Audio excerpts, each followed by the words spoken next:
3, 2, 1, and we're live. So is it the right microphone?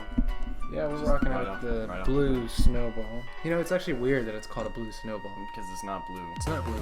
They only make them in white and black, and Not it's even blue. and you know, I think that That's just a bad business decision. Really. it kind of is. You know, I think it's weird that they would make something titled blue And then not make it blue. It's kind of like that brand Pink. You know, they make all those shirts. Oh yeah, and it just says pink. Yeah, you dropped your phone, but that's all right. I'm not supposed. You told me not to use it, so it's where it belongs. It's gone. I'm not supposed to make clickety clacks. I'm gonna apologize again, and you're not supposed to use your phone, and I'm not supposed to eat or drink. Well, actually, I can drink, and I think let's make a toast. Let's make a toast. Toasting, all right. Let's toast for the mic too. This is for you guys. All right. Hope you guys got that one. But yeah, I don't understand. I guess it's kind of cool that these brands they go against the grain, so you think about it more. I mean, I personally think it's kind of dumb. It makes me feel confused overall. Well, you know those color things where it's like, say the color that appears on screen or the name of the color, and it'll be like green will be the word, but it'll be pink or something. Like the color of those words will be pink. Yeah. And it messes with your brain. It's Never the same heard thing. of that before in my entire life. Well, it's on my favorite television show, Brain Games, starring the Brain Games guy. I never watched Brain Games because I don't know, I could never get into it. Brain Games was pretty interesting, but there's too many episodes. I mean, they did like 30, and it's all about how basically we're all stupid. So that must be so much fun to watch, you know? Well, kind of. I mean, the first couple were okay because it taught you how to use your brain differently, and how there's cool tricks and stuff that basically point out how everyone thinks the same, even if they think they don't. Because the human brain is we are just animals after all. Is the brain just like a regular organ? Is that what a brain is? A brain is not a regular organ. What is an organ? What's an organ? Well, it's a giant piano. It has a lot of pedals, and it usually goes in a church. Okay, but what's a lung? A lung? Yeah, a lung. It's kind of like a paper bag. Okay, so what's a brain? And how does that relate to the organs? Your brain is of like your body? it's like a supercomputer, right? Yeah. And it does all the stuff in your body mostly automatically, like digest, breathe, make your heart go, and that kind of stuff. And then it does stuff consciously too, so it makes sure that all your muscles move like you want them to. Important stuff like that. And what do you It controls all your neural pathways, with a little electrical signal that go from place to place. Now, what do you think the chances are that we'll be able to put something in our heads that'll make our brain work for us? Or better yet, what if we can put ourselves in robots? Think that's ever going to happen? From my understanding, usually organs and robotics don't get along very well. We could probably replace appendages, but replacing organs would take a lot more biochemistry and mechanics over just regular mechanics. I don't think there's that many smart people. I don't think those many people exist. Elon Musk can only do so much. He can only do... It's true. Our great savior can only do so much. Yeah, he's either going to be driving cars that he built, Driving spaceships that he also built, or smoking weed that he rolled. You know about that? Yeah, I know about that. Kind of weird. He smoked, because I watched that Joe Rogan podcast, and he picks up the blunt and he does one, he smokes it once, and then he immediately puts it back down, because I think he had either never done it before, or he was just upset to do it or scared to do it. And so he does it, and then immediately after that podcast was done, not even uploaded, or no, it was live, so everybody saw it. He immediately got tweets and stuff from everybody complaining, and then he lost his seat on the board and stuff like that. It is unfortunate. Kind of crazy considering weed is legal in California, but It's legal. It's legal in a lot of places now. is it legal here or medicinal? Medically, it is here, not recreational. Yeah. We're close. We're getting there. We're almost there. I'm not gonna do weed, but we're almost there. So, you got anything you want to talk about today? Because I have a story that can take some time, but I kind of want to sink into. I want to get into the meat of the podcast, and then I kind of want to sprinkle some salt on it. And my story will be like the salt. So you got anything? Well, you see, I did apply for a job this morning at the Home Depot. The Home Depot. Now, do you know anything about homes? Yeah, I think I know a thing or two. Now, do you know if somebody come up to you and been like, "Hey, I got this hammer. You got anything that's an upgraded version of this hammer? You think you could I would point say, yeah, I think I could point them where hammers are. But you couldn't be like, oh, you got this. It's the Model ZX drill. We're talking about drills. I thought we were talking about hammers. This is a different example. Example 2. Some guy walks up and he's like, I got this drill, and it's got these parts in it. And he lists off some parts that you probably won't understand, but you'll still nod your head. And then he'll go, now can you tell me, like, just anything about what I should do? Or, like, what I should upgrade to? Can you tell me which drills are good? Yeah, I think I could. I mean, it takes some research, but I could do it. What if, like, day 1, they're like, we're not going to help you. Just peruse the floor and see what happens. And then first day, some guy comes up to you and be like, hey, I got this saw. It's pretty dull. You got any sharp ones? I would tell him where the saws are. I mean, really, with tools, it's a lot about preference and price balancing. I mean, yeah, there are better drills out there, but, like, you need a price range. You need what you want your drill to do. Like, is it a carpentry drill? Does it go through wood? Does it go through steel? Do you want, like, a large bit? Do you want a small bit? I mean, there's a lot of factors that go into what makes a good drill, so. And that's where I'm at, because, I mean, it's interesting. I definitely would love to get into woodworking and stuff like that. Carpentry? Yeah, I mean, I've done it before. It's actually a lot of fun. I mean, I don't think I'd ever want to do it as a profession, though, just because it kind of takes the joy out of just kind of building stuff. Like, I'd go to Tulsa Tech and take one of their free classes in carpentry and do that. That would be interesting. But I don't know if did we talk about schedules last time? We may have mentioned it. I don't remember. When did we record last? Like last week? I think I got my schedule. I don't know if we mentioned it. But that'd be fun, except that next year, like, as I'll be a senior, you'll be done out of here. But when I'm a senior, like, my schedule basically got screwed over. Oh, yeah. You talked about that. I did talk about that. Well, I'm still upset about it. I don't know if you talked about it on podcast. I know we did talk about it. It's just kind of crazy that we have all these, like, they give us so many opportunities to talk to them, and then, you say what you want, and then it won't matter. And I feel like with my class, that's really apparent. Well, I mean, you gotta realize that our school just isn't big enough to support that many classes in actuality. Like, they offer all these classes, but in reality, it's what it's what the student body wants to do, not what you want to do. In a bigger school, there's enough people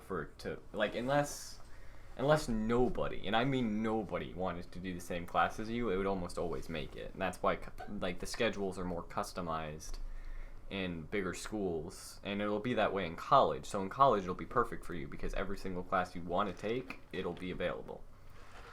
But here at our school, it's too small, and there's not enough teachers to go around. So even if people sign up for a class, there's no guarantee that it'll make it. And that's why I want to transfer, but I'm too far deep at this point. Well, I dropped the name. I don't care. I'll cut it out later. Our school is tough. It's real tough. It's tough to do certain things. We talk about it all the time, but come on, Windows. Why you got to do that? I'm not editing that. It's just a Windows Defender summary. Well, I'm glad Windows is defending, and I'm glad that they built that in. I don't think it really does anything, to be honest. Yeah, mostly what it does for me is just kind of pop up and be annoying when I'm in the middle of something. Well, ever since, because they had Windows 7, and they had Windows 7, I think, was my favorite. Windows 7 ran smooth, and everything was, like, low profile. Nothing was, like, it wasn't made to look really well. And then they did Windows 8, and that was kind of like, let's make everything look better. Kind of how, like, Netflix updated their look, and so it made it look better, like, look more proficient.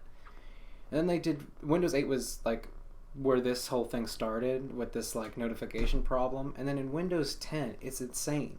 Windows 10 will just pop up. It'll play the loudest noise. You can't turn it off easily. And so, like, Windows Defender will just choose right now to just pop up and say, we scanned your thing 3 times, nothing came up. Like, why not just scan it in the background and then not tell me unless there is a problem? I don't know. It's a bizarre scenario. And, I don't know. There's so many, like, antivirus softwares, and they all have, like, drawbacks to them, but some of them just, like, they are their own viruses, because they'll show you so many notifications, and they'll show you, like, so many weird pop-ups that it's almost like you're trading a virus for a virus, except at least you're not getting, like weird ads. You're just getting ads for stuff that you've already bought. What do you think? Do you think I should get a new mouse and keyboard set? Or do you like these? These are the Razors. I mean, they're okay. These Razors are nice. I think like this keyboard, I've used it. Like I haven't used it really well, but something has happened to it where I've like broken it in, and now it's just really smooth. Like it doesn't feel like hard keys anymore. Like everything just works smoother. And then this mouse, I don't think this mouse is worth it, because the only difference is that it has a better like feeling to it, and it's curved for your hand better because it's made for gaming, and it's got like 2 lights on it. I don't think it's worth the price. I think you could buy like a cheaper one that'd be worth it. I mean, yeah, just don't get like a really small one, because that just makes your whole life miserable. I mean, but I mean, you could probably get like a regular mouse of that size, and it'd be the same thing. Probably. I'm gonna. Well, this computer was made. I think I built it for like general purposes and gaming, and so like the gaming aspect of it is okay. Like it can run stuff a little bit better than like regular computers, but there's still a lot of room for improvement, especially with the graphics department, because it can't like stuff like, you know about Ark, that dinosaur game? Yeah. It can't run that very well. Like if I loaded the game up, it would not do too well. It would automatically render it to the lowest quality. But stuff like Overwatch plays great, even though Overwatch doesn't take too much. Team Fortress 2 is great, but that's an older game. And then I don't know, just little stuff works well, but I don't know, that's a huge game. There's the Ark. It doesn't. I think I only played it for 53 minutes because I noticed how choppy it was, and you can't upgrade the graphics or else my computer will just die. So that's kind of weird, because it's a pretty nice computer. It's a big PC. It's pretty nice. The thing about it being big is that I don't actually need it to be this big. When I built it, because it was my first time ever building something like it, and I did a pretty good job, because I watched all of the YouTube videos and all of the tutorials and stuff, and I got a grasp for how to do it, which is a plus for YouTube, because you can literally learn how to do anything. And so I learned how to build it, and I bought all the supplies, and I bought supplies that I knew would work together and would be good. The only problem was I bought the case thinking that it would house my stuff well, and it's 3 times too big. It's maybe 2 to 3 times too big. So all the stuff in it is just like in a corner of the PC, and there's like 65% of it that's unused because it's just too big. If I upgraded anything inside of it, like it would be worth it, because then I'd have the space to upgrade. It also has these little clips on the very front, and they come out. I don't want to take it out because it's going to make a big noise, but these clip out, and then you can like install new drivers, like a save disk thing to save more files. So in that aspect, it's kind of cool. It's a cool case, but another problem is that these two, because on the front there's 4 USBs, these 2 on the right side, they don't work at all, and I cannot figure out why. It probably is because there's a cord on the inside of this case that just doesn't, it's not connected, or it's not responding. So pretty good. Fascinating. What I would do is I would just like I would take everything out, and I would sell the big case, and then I'd just get a smaller one. And then with the smaller one, just put everything in and be fine.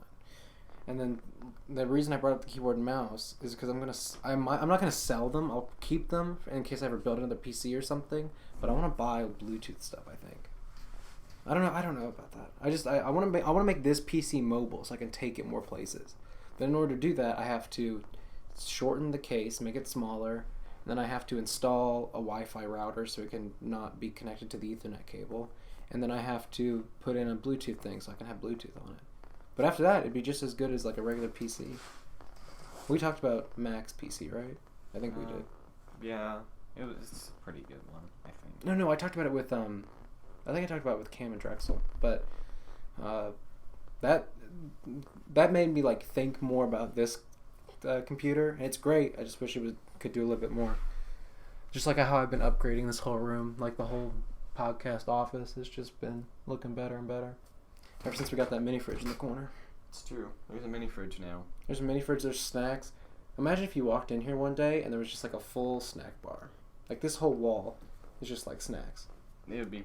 I don't know what would we do with the whole snack bar. There's 2 to 4 of us at any given time. We gotta get more friends. We gotta That's find more easier people. said than done. Well, at my new job, I'll just find new people. I'll just bring them in. But they're gonna be older than us. Not too much. I think I saw a girl that may be college aged. Come on, dude. Which is like 18 to 20 what? We can't have girls upstairs. Well, you're right. We'll have to put this whole room downstairs. Well, is there an elevator? You could just drop this right into the... What'd that fall into? Like the living room? Yeah. That's kind of scary. I've imagined having an elevator in a room. But imagine getting into an elevator and then you're going in your own house and it gets stuck or something. And like it breaks down. Then you got to call an ambulance or like the fire department or something to help you open it and stuff. That's crazy to me. Even if it's like 2 stories, that stuff could still happen. Yeah, I'm not a huge elevator person. I feel like, I don't know, I'm not opposed to taking stairs. Now, if it's like 50 flights, maybe a little bit opposed to taking stairs. But if it's like 3, it's not that bad. It feels great when you're like at a hotel and you, or at least for me, I'll go to a hotel and it'll have 10 stories. Yeah. 10 levels. And I'll take an elevator down to level 1 where the gym is, and I'll work out for like an hour and a half, and then I'll go back up and I'll walk all the way up. And it's especially good if like I get a snack afterwards, like whatever. It just makes me feel better to know that I walked up all those steps. Yeah, put in that extra work. Yeah, I mean, it's not really a workout thing for me. It's just like I don't care, and I don't like standing next to people, so taking the elevator is sometimes I don't want to do it. Well, you know that like if you were ever in a situation where you're in a 10-story place, I keep saying 10 level place, and you're in an elevator that's going up or down, if it breaks, you're dead. Well, I mean, you're not dead. You're just... And by the way, that's late. like impossible. Well, you're not dead unless there was like 1 cable. It's impossible. I say that, and that's my fear that I think about all the time, but it's impossible. It's virtually impossible because there's like 4 thick giant cables. So even if half of them broke, they could still lift the elevator to where it needed to be. Don't they have emergency stoppers too? Probably. I mean, at the specific hotel I'm thinking of, I've never seen them because the elevator shaft is open, so you can see it moving because it's in the middle of the lobby. And yeah, I've never seen like the stopper there, but maybe. Who knows? I don't know. What are we talking about? Why are we talking about hotels? I don't know. Well, I think we're deep enough. I think I want to make this podcast like 45 minutes. So I think we're deep enough. I think we've cut into the meat enough to talk about 2 big things. We'll get to my story at the end, but I think we got to talk about a movie.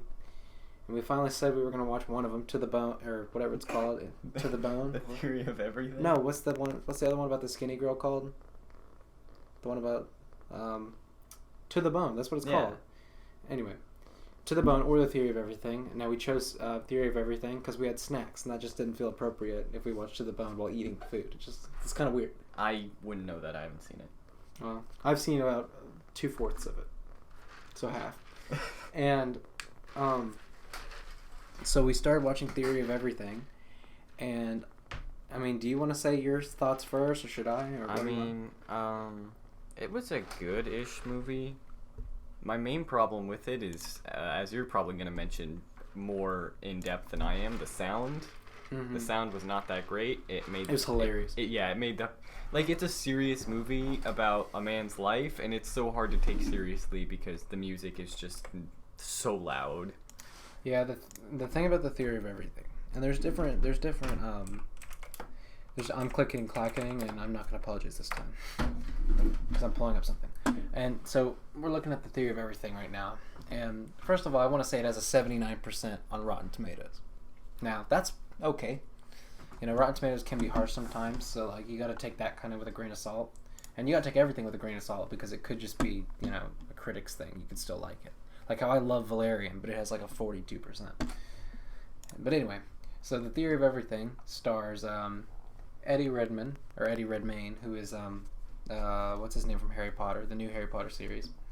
And that's another thing I noticed. They took like 10 actors from this movie and put them in specifically Harry Potter films. Like I think it's just because there's a very small pool of people that have the accent. It's not, well, maybe a thick accent, but it's not so small just in Britain. Doesn't J.K. Rowling have a thing against American actors? I mean, maybe. I don't know specifically about that. I heard something about that. Like, they're all British because she didn't want any American actors in her Harry Potter movie. Well, there's American actors in the new set of movies. Maybe not the original Harry Potter movies. The original Harry Potter movies are the best, but like that's a whole other discussion. Where if you talk about the what is that movie called? Fantastic Beasts and Where to Find Them, and then the sequel, Crimes of Grindelwald, they're just bad. Like you can tell that she should just stick to writing books and then have someone else adapt them. But anyway, Theory of Everything has all these Harry Potter actors in it. Suffice it to say, they're great. The acting is okay, and I think that the guy who plays Stephen Hawking, he does a good job, but at the same time, a lot of it's laughable because, I mean, it's just a guy acting paralyzed, and you could tell some of it. Like I was watching it, and some of it is just too funny because like, he's not really paralyzed, and at any moment they even have a scene where he just stands up, and it's like his own little montage where he's not paralyzed anymore. And yeah, so the sound. If we want to talk about the sound, for whatever reason, whoever like made this movie hired a sound team that they would not play music at all during some scenes where they're just having regular conversations. But as soon as they said something that was a key detail to the plot or that would maybe make an emotion run out of you, Mr. Piano Man would just start playing the piano. Well, we're not even there yet. There's another character that plays piano, but like just the team itself would make this music blare, like, and you couldn't even hear the dialogue because of how loud the music was. But you did mention the Piano Man because apparently in real life Stephen Hawking and his wife just cheated on each other, and so she cheated on him first and found this guy that played piano, and they're still both alive, and you know they're real people, so all this kind of happened exactly how it's in the movie. But he played piano and he taught her how to play piano because they were in some kind of church group and choir group, and so he plays piano, and you can tell whenever he's in a scene because the music will like blare out again, but he'll be playing piano and it'll just cut over to him even if you don't see it at first, and he'll just be like, oh yeah, it's me, don't worry about it, I'm the one making the most sound, don't try and speak to me because nobody will hear you. And so yeah, that's what I gotta say. What do you have to say? I mean, a lot of the same things. I don't know. I guess you really like Stephen Hawking going into this movie, and I mean, I thought he was an interesting person. I don't know. I probably wasn't his biggest fan though. I just think he's an interesting. He's like an amazing guy. I think he's interesting, and he's, you know, whether or not you believe in anything that he says, I mean, it's all theories anyway. So it's just like it's cool that one guy just had all these kind of ideas. Like even if they were all fictional. Like, even having fictional ideas, a lot of those are still cool to think about. And it's cool that he survived Lou Gehrig's disease as long as he did.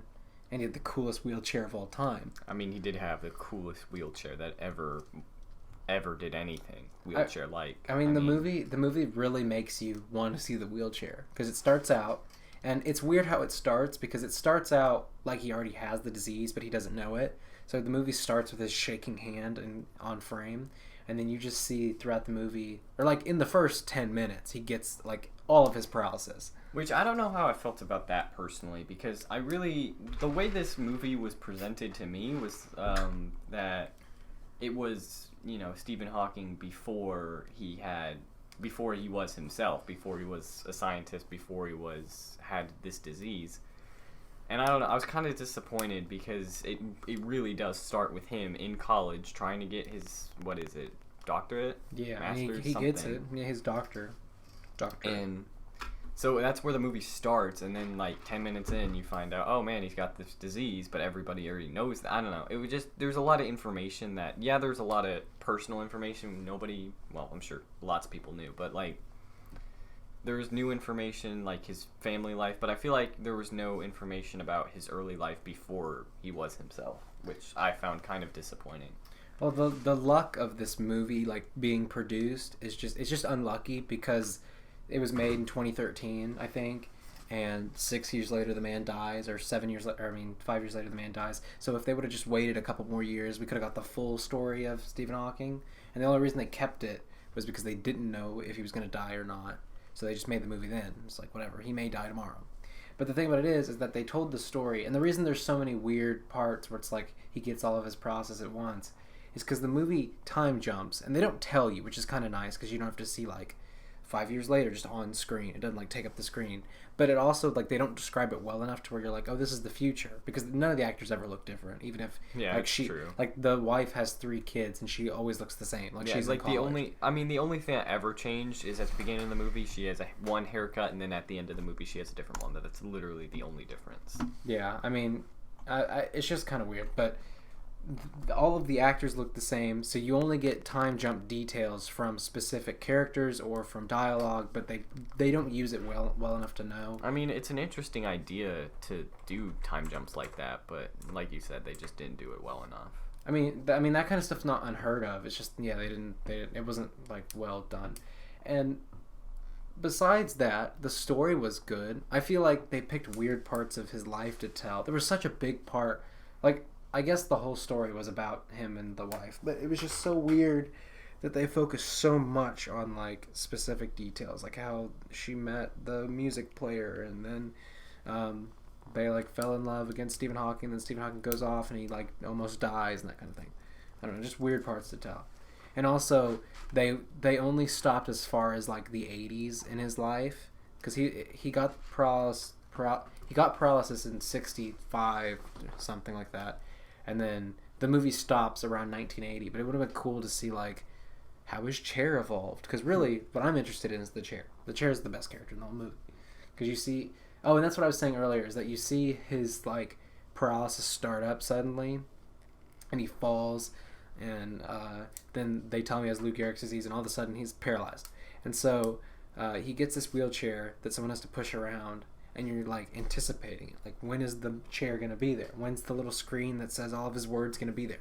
And then he gets a motorized chair, which I didn't realize they had those like so early on into his Lou Gehrig's disease life. And they used it, like he used it like to play with his kids and stuff, which is a little bit sad.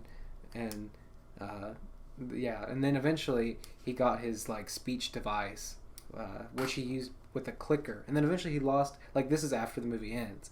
But eventually he lost the ability to even click with his hands, and so you know how it works now. Wasn't it his eyes?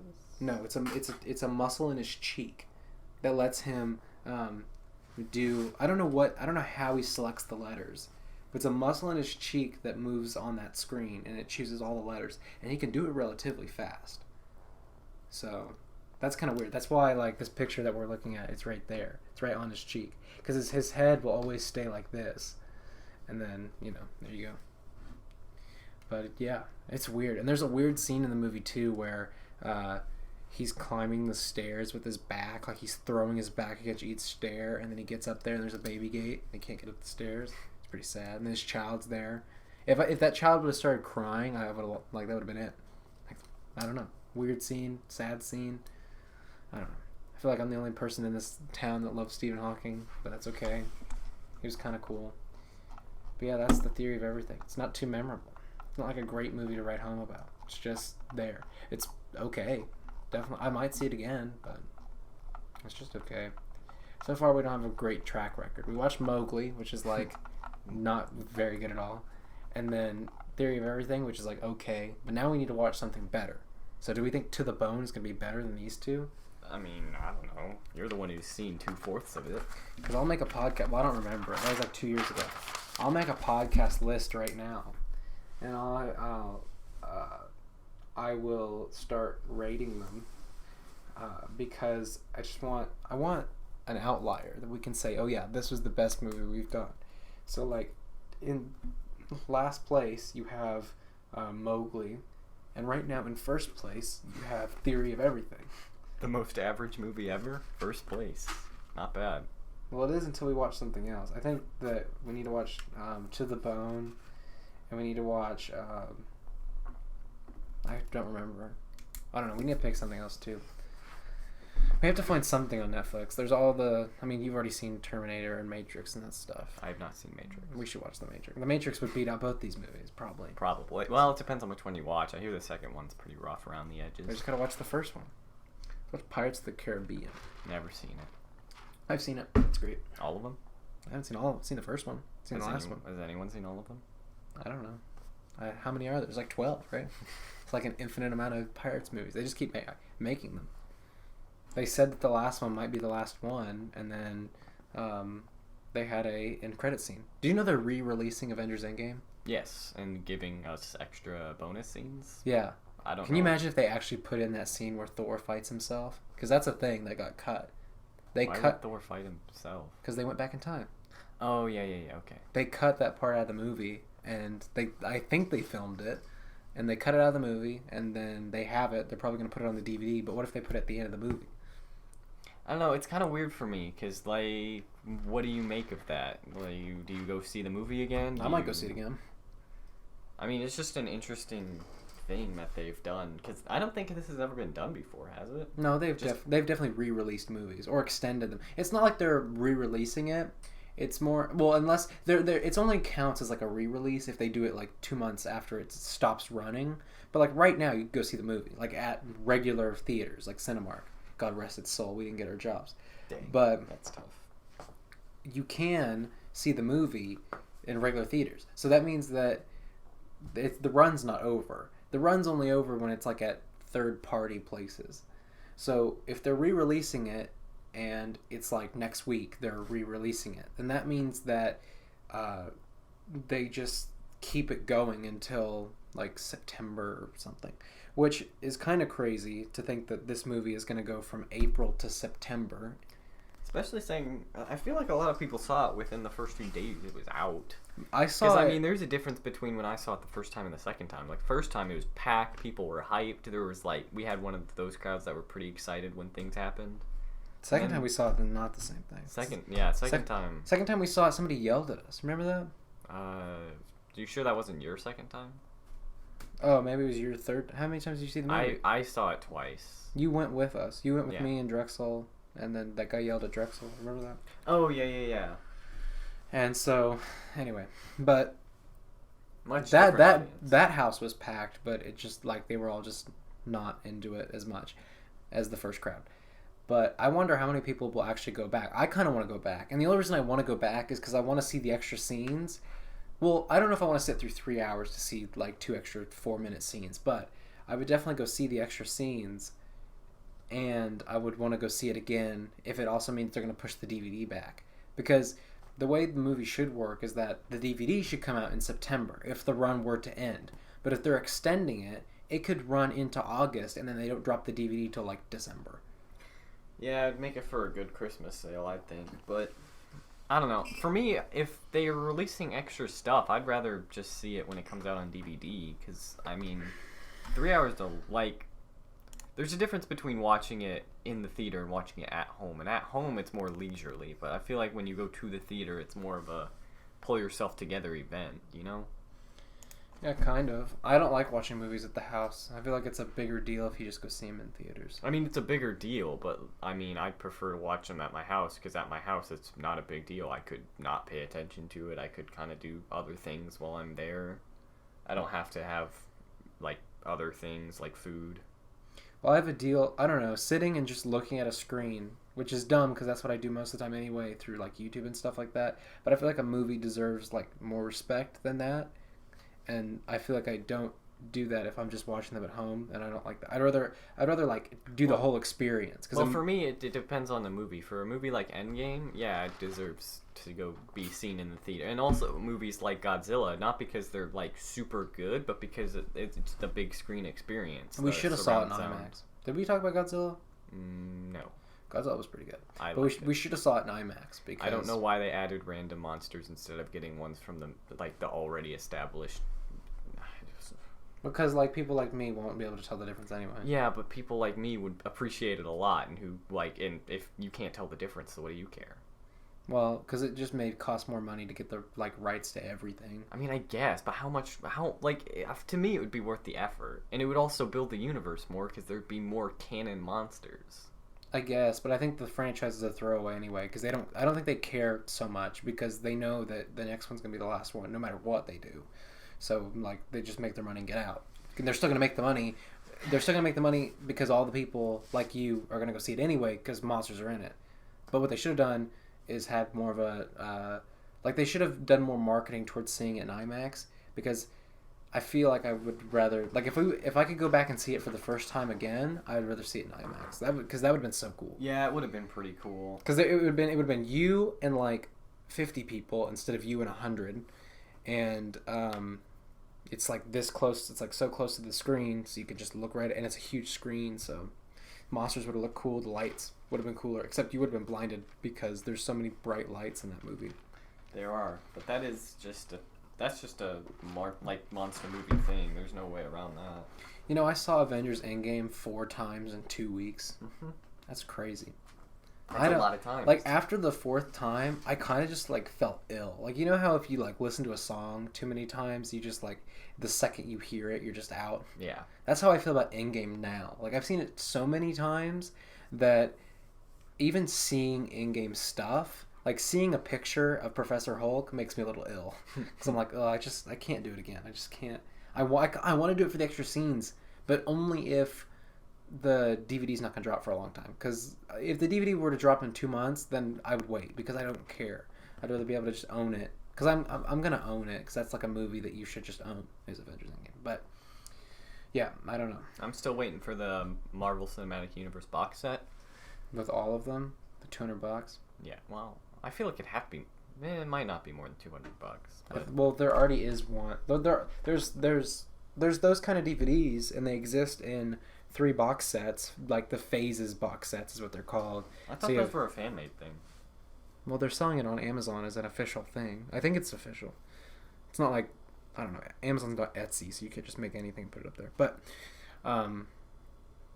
yeah, you have Phase 1, Phase 2, Phase 3 sets, and then you could just buy those sets. And I think each one's like $80. So, I mean, if you put them all together, it may be like $250. And then, yeah. So, yeah, I don't know about that. I don't want to talk about the MCU. It makes me sick. I mean, Spider-Man comes out like next week. Or it comes out. It kind of snuck up on me. I did not expect it to come out this soon. Yeah, I mean, I'm excited because it's going to be like the last one that I really pay attention to because it's, you know, Kevin Feige said it's the last MCU movie in this phase. So that's great because then after that I can just be like casual about it. I don't have to try and force myself to go see the movie because it's going to be so cool. Because after this, like, what new stuff are they going to bring to the table that's going to inspire the same kind of like desire as the other stuff? And the other thing about that is they said that all of the Disney Plus, that's the streaming service, right? So that's Disney Plus. They're gonna put all of the movies and all of the new TV shows they have in the works, like WandaVision and Bucky and Falcon. They're gonna put those on this new streaming site. But all of the new episodes from WandaVision and whatever I just said, I don't care enough to remember. Bucky and Falcon. Is that what it's called? Bucky Falcon? Bucky and Falcon. I don't know. Whatever. Captain America's friends. Yeah. Get their own show. Me and Captain America's boys. And so those 2 shows are going to be just as canon as the movies. So you have to watch them. I mean, they did that sort of with the Marvel shows on Netflix, but at the same time, Marvel shows on Netflix did not matter. Because they were all like... They were just for fun if you wanted to, like, I mean, they were all the small-town heroes. Like, they would reference the movies a lot like Agents of S.H.I.E.L.D. But Agents of S.H.I.E.L.D. is cool because... They never did it overtly, from what I remember. Which, the Marvel shows? Yeah. Well, Agents of S.H.I.E.L.D. isn't directly tied to the MCU because it's made by a different production team than who makes like all of the movies and everything else. Like the people that made the Netflix Marvel shows are different groups of people than made the Agents of S.H.I.E.L.D. show. That show stands by itself. I mean, yeah, because they're more of just references. They're not... Well, I agree. I like that because it's still a good action show just to put on, and it, you know, just put it on for mind-numbing action if that's what you want. And they just make little references here and there, like when Thor: The Dark World happened, they had this big scene, or when Ages of Ultron happened, they showed like those battle scenes on the screens. So it's kind of cool, and it's still tied to Disney. But what I'm saying is that, like, I don't want to have this thing come out that's 6 hours long and have to watch all of it to understand what the next phase is going on. Yeah, that's kind of bogus to me. And they want you to do it because, like, you'll have the streaming service, so you'll have it right there, and, like, you'll have the time to do it. But, I don't know, life's too short to spend that much time worrying about the MCU. Yeah, I mean, if they're really gonna pull through with that plan, I feel like the MCU is gonna go way down. And like I guess it's kind of like all these new people are gonna be like, oh, now we're part of this phase, and all these younger groups of people can enjoy the new phase, and they can talk about all the cool stuff like we talked about, Iron Man and Captain America and the original guys, but we can like have the upper hand and be like, yeah, but we saw Endgame live like when it dropped, and it was the biggest moment probably ever. So I mean, yeah, it was like our generation's version of Star Wars, so yeah, it was a big deal. And now we have a new generation star. I can't wait for that movie, The Rise of Skywalker. Like I know people will either hate it or love it, depending on how you liked Last Jedi, but I mean, still Star Wars. I mean, I don't know if it like I went back and watched some of the original Star Wars movies. And man, the new ones, I don't know, they don't measure up. Cause I don't think they measure up. A lot of them mimic the others very well.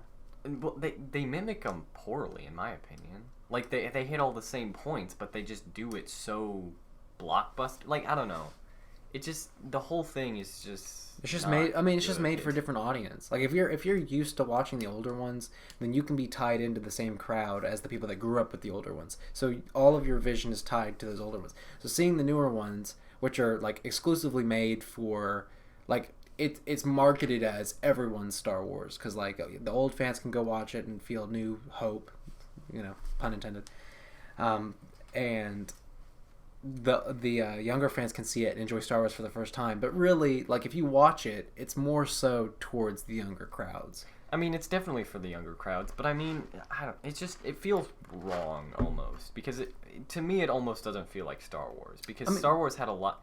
Because the cool thing about Star Wars is that even back in its day, it referenced a lot of things, like how literature was written, and it has the hero's journey beat for beat.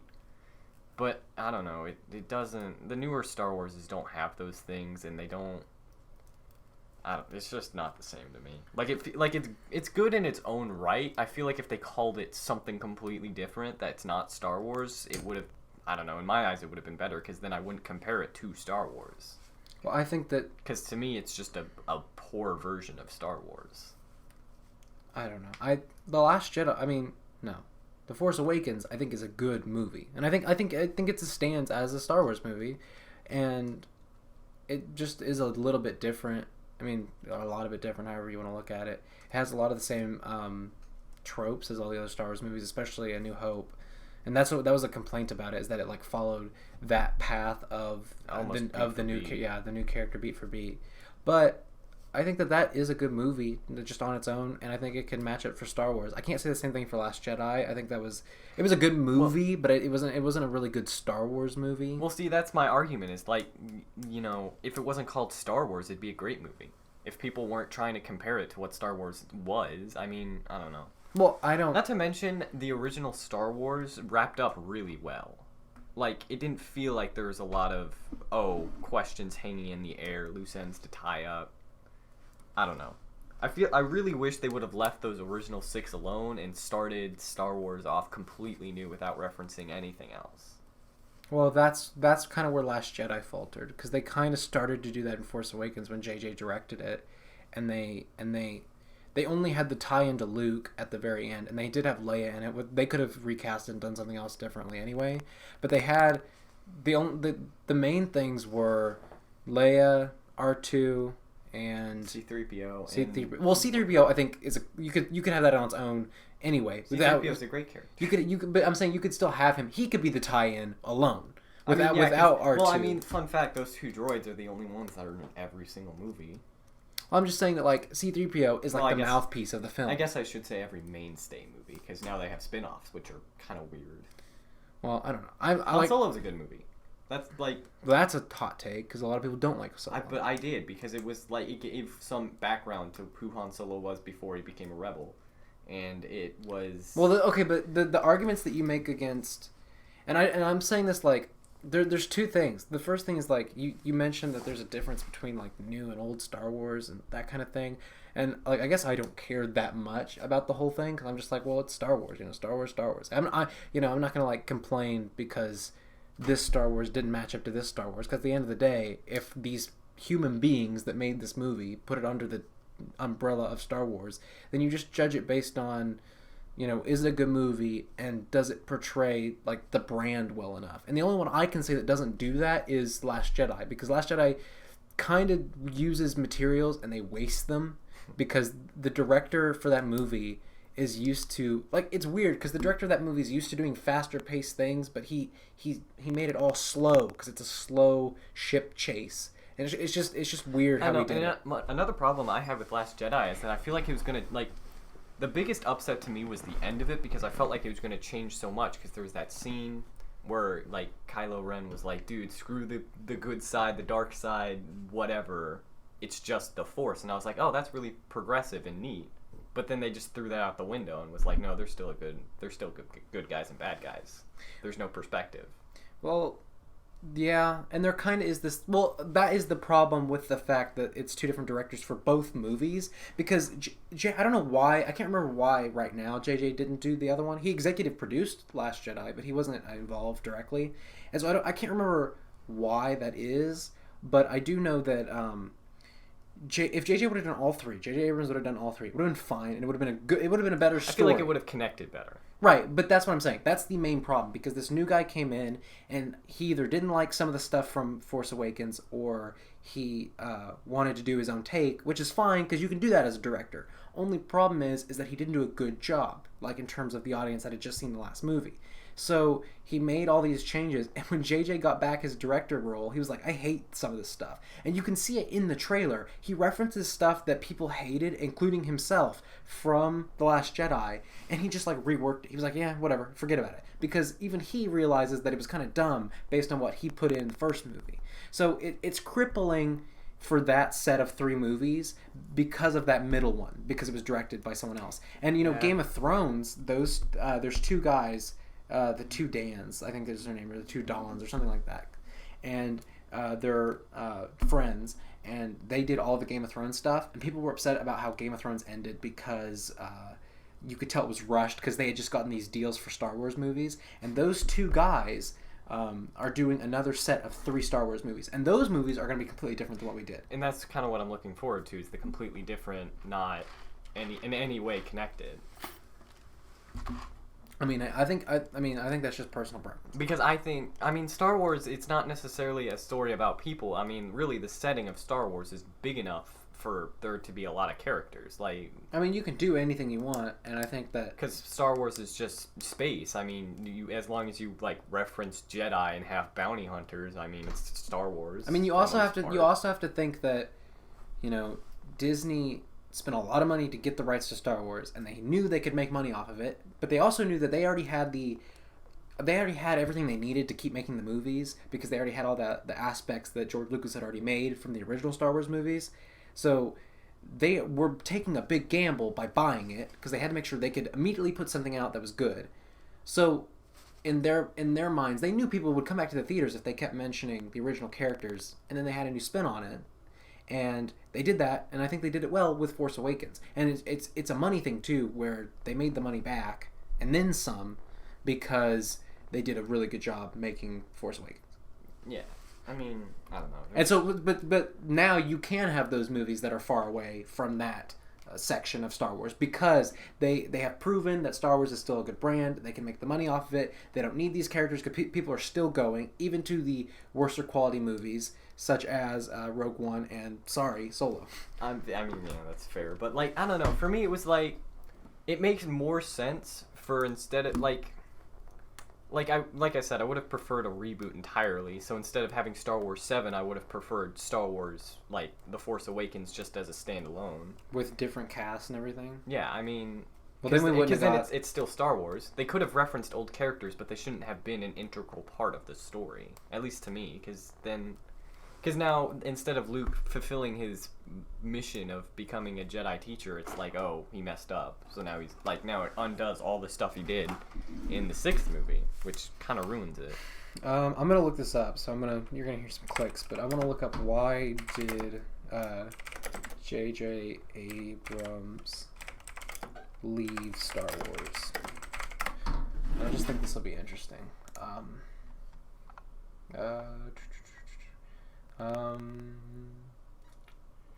He said he had no intention to return on the other one. It sounds to me like he left the project, because I'm just reading like forum stuff, and also like they're quoting a Rolling Stone article with him in it. But it sounds to me like he left, like he directed the first one, and then he was like, yeah, this, I don't think it's for me. I think like I did my piece and I'm not really happy with it. So he left the project, and they had a contract for 3 movies. So they can't just make The Last Jedi and make it different, because they said at the beginning when the contract was made that it's going to be a Skywalker story continued. So they have to make 2 more movies, and they have to slate them for December, because that's just how, when you do the movies, people are going to come back, because they know every December these movies are going to be out. Like, you knew that Last Jedi would come out in December for that reason. Yeah. And so JJ leaves, and so they have the contract, and they're like, well, we don't want to blow this whole thing, because, you know, we still got to make our money back from buying Star Wars, and people are loving the story. So, like, we got to figure this out. They find their director for Last Jedi, and they make the movie, and then this article is saying that he wanted to return because there was an opportunity presented, but that probably just sounds like to me that JJ got in the office and he was like, yeah, I don't like what this guy did. I'm the one that started the project. People loved it for me. They want me back. Let me do it. And then they, you know, let him have the 3rd movie. So now he's making the 3rd movie. I don't know. I guess if they wrap it up well, I'll be less butthurt about the whole continuation problem that I have. So, I mean, I like the story of Rey. I like that. Oh yeah, it's great. It's a great story. I just wish she wasn't connected to Skywalker. I guess I don't know. It's weird. But we don't know all the answers yet either, because the third movie should tie it all in. I guess what I should say right now, because it's not done. This is made before it was completed. But right now, I'm kind of dissatisfied with the way it's all connected. If it wrapped up really well, which it probably will, by the way everything sounds, it'll be fine. So I'll probably get over this whole problem that I have, but I don't know. And we're gonna come back in December and talk about how it went anyway. Yes, probably, most definitely.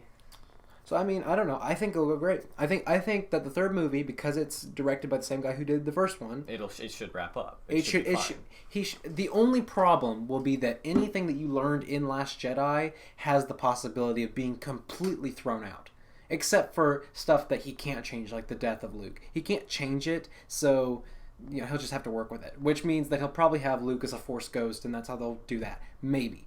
But that's how they always do that. Yeah, and you know, they in Star Wars they do this thing where they always have the last movie, because it's the Return of the Jedi. They always have it be some kind of title that's not like final exclusive, and by that I mean like it doesn't sound like the final end of it. So the Return of the Jedi, it'd be like Revenge of the Sith. That was number 3. Right? Because 3 is the end of the prequel trilogy. Oh, that's what I'm saying. Like it sounds like the ending, the title of the last movie always sounds a little open-ended. So that's why this last one's called The Rise of Skywalker. That sounds a lot open-ended. So we don't know exactly what's going to happen, and hopefully he ties it up well enough. Because even if they want to continue this, talking so fast. Even if they want to continue this later, like they want to open up another Skywalker story and continue this in some way, it will be years like 8 to 10 years later after this movie's done. And so, but we do have the next 3 movies which are going to come out by these Game of Thrones guys. So Star Wars is pretty good.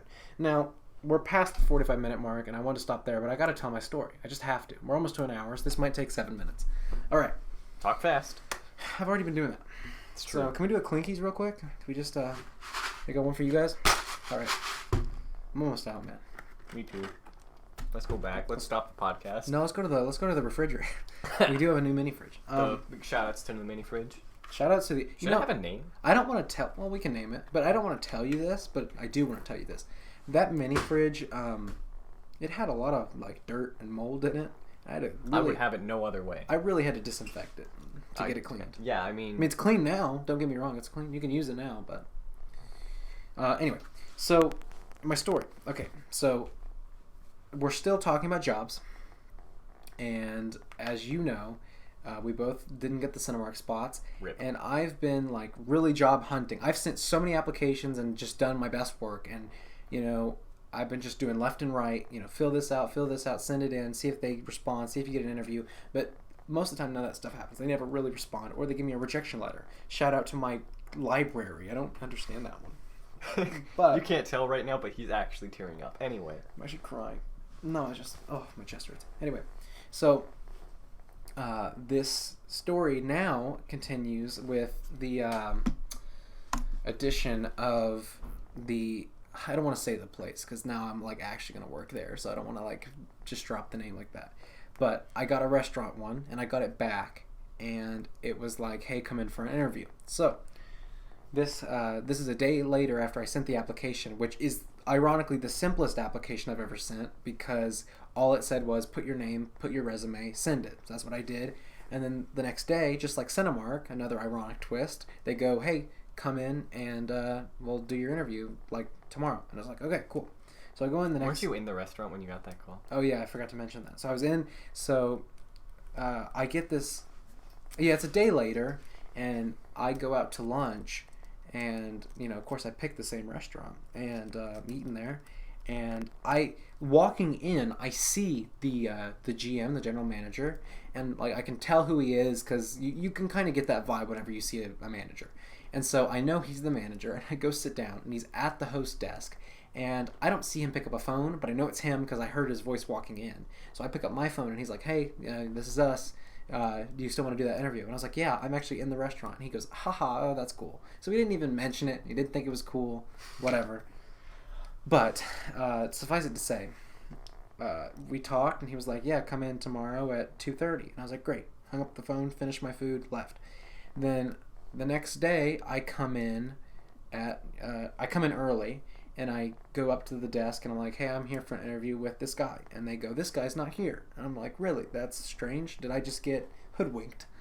And so I was like, that would have been the worst change of fate if I would have like been on this podcast and been like, not only did I not get a job, but the guy just lied to me. Like, it's just a prank now. Like, not only do I not get responses, but I do get responses, and then they just don't do it. But the guy wasn't there, and so they were like, well, we'll get our backup general manager, which I should have like just remembered that was a thing. But they were like, yeah, we'll get the backup one. And so they go back there, and this new person comes out, and they're like, hey, I'm the other manager that comes in, and I'll do your interview. And I was like, great, so let's get started. And so we talked for a bit, and it was weird because she already had my resume printed out, and I had a copy of my resume, so I was like glancing at mine, and she was glancing at mine, and she was like going down the list of stuff like, oh, you have a 4.6 GPA, or oh, you know, what are your passion projects? It says you go to this school, you know, that kind of stuff. And so we just talked for a little bit, and then she was like, you seem like a great fit, which is the exact same thing Cinemark said, so, you know, whatever. And so I didn't even ask about hours, or like she didn't, like at no point were hours mentioned, except that I was like, hey, I'm going to be gone for 10 days, like coming up. And she was like, don't even worry about it. We know people go on vacation.